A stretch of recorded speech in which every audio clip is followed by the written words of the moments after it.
Hi hello ನಮಸ್ಕಾರ ಎಲ್ಲರಿಗೂ. ಖುಷಿ ಫನ್ ವಿತ್ ಛಾಯಾ ಕುಕಿಂಗ್ ಚಾನಲ್ಗೆ ಎಲ್ಲರಿಗೂ ಸ್ವಾಗತ. ಇವತ್ತು ಕಡಲೆಪುರಿಯಿಂದ ಒಂದು ರೆಸಿಪಿ ಮಾಡೋಣ. ತುಂಬಾ ಟೇಸ್ಟಿಯಾಗಿರುತ್ತೆ, ಆರೋಗ್ಯಕ್ಕೂ ಕೂಡ ತುಂಬಾ ಒಳ್ಳೆಯದು. ಈ ರೆಸಿಪಿ ಮಾಡಲಿಕ್ಕೆ ಬೇಕಾಗಿರುವಂಥ ಪದಾರ್ಥಗಳು: 1 ಕಪ್ ಆಗುವಷ್ಟು ಕಡಲೆಪುರಿ ತಗೊಂಡಿದ್ದೀನಿ. ಉಪ್ಪಿನ ಪುರಿ ಇದು. 2 ಟೇಬಲ್ ಸ್ಪೂನ್ ಅಡುಗೆ ಎಣ್ಣೆ, 2 ಈರುಳ್ಳಿನ ಸಣ್ಣದಾಗಿ ಕಟ್ ಮಾಡ್ಕೊಂಡಿದ್ದೀನಿ, 1 ಮೀಡಿಯಮ್ ಸೈಜ್ ಟೊಮೊಟೊ ಸಣ್ಣದಾಗಿ ಕಟ್ ಮಾಡ್ಕೊಂಡಿದ್ದೀನಿ, 1 ಸ್ಪೂನ್ ಕಡಲೆಬೇಳೆ, 1 ಸ್ಪೂನ್ ಉದ್ದಿನಬೇಳೆ, 3 ಹಸಿಮೆಣಸಿನಕಾಯಿ, ಅರ್ಧ ಹೋಳು ನಿಂಬೆಹಣ್ಣು ತಗೊಂಡಿದ್ದೀನಿ, 2 ಟೇಬಲ್ ಸ್ಪೂನ್ ಕಡಲೆಕಾಯಿ ಬೀಜನ ಎಣ್ಣೆಯಲ್ಲಿ ಕರೆದು ಇಟ್ಕೊಂಡಿದ್ದೀನಿ, 2 ಸ್ಪೂನ್ ಹುರಿಗಡಲೆನ ಪುಡಿ ಮಾಡಿ ಇಟ್ಕೊಂಡಿದ್ದೀನಿ, ರುಚಿಗೆ ತಕ್ಕಷ್ಟು ಉಪ್ಪು. ಮಾಡುವ ವಿಧಾನ: ಸ್ಟವ್ ಆನ್ ಮಾಡಿದ್ದೀನಿ. ಸ್ಟವ್ ಮೇಲೆ ಒಂದು ಪಾತ್ರೆ ಇಟ್ಟಿದ್ದೀನಿ. ಪಾತ್ರೆಗೆ ಎಣ್ಣೆ ಹಾಕೋತಾ ಇದ್ದೀನಿ. ಎಣ್ಣೆ ಬಿಸಿಯಾದ ನಂತರ ಕಡಲೆಬೇಳೆ ಹಾಕೋತಾ ಇದ್ದೀನಿ. ಹಾಗೆಯೇ ಉದ್ದಿನಬೇಳೆ ಕೂಡ ಹಾಕ್ಕೊಂಡು ಎಣ್ಣೆಯಲ್ಲಿ ಚೆನ್ನಾಗಿ ಫ್ರೈ ಮಾಡ್ಕೋತಾ ಇದ್ದೀನಿ. ಕಡಿಮೆ ಉರಿಯಲ್ಲಿ ಗೋಲ್ಡನ್ ಬ್ರೌನ್ ಬರುವ ತನಕ ಚೆನ್ನಾಗಿ ಹುರ್ಕೊಳ್ಳೋಣ.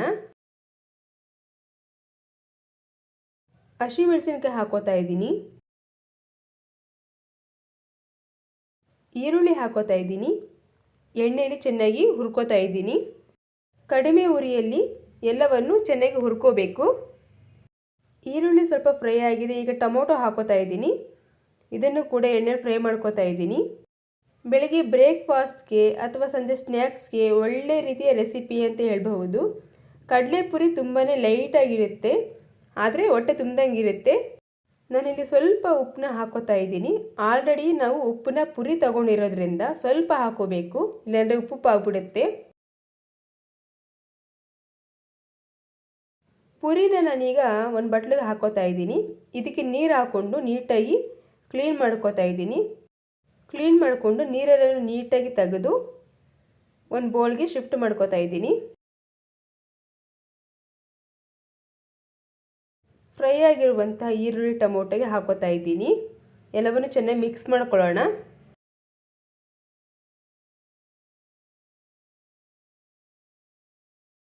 ನೀಟಾಗಿ ಎಲ್ಲ ಮಿಕ್ಸ್ ಆಗಿದೆ. ಈಗ ಸ್ವಲ್ಪ ನಿಂಬೆಹಣ್ಣಿನ ರಸವನ್ನು ಹಾಕೋತಾ ಇದ್ದೀನಿ.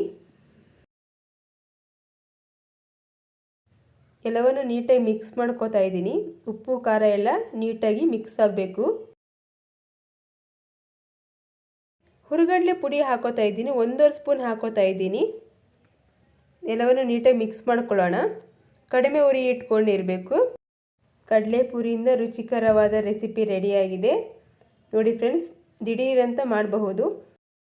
ಎಣ್ಣೆಯಲ್ಲಿ ಫ್ರೈ ಮಾಡ್ಕೊಂಡಿರುವಂಥ ಕಡಲೆಕಾಯಿ ಬೀಜವನ್ನು ಮೇಲುಗಡೆ ಹಾಕ್ತಾ ಇದ್ದೀನಿ.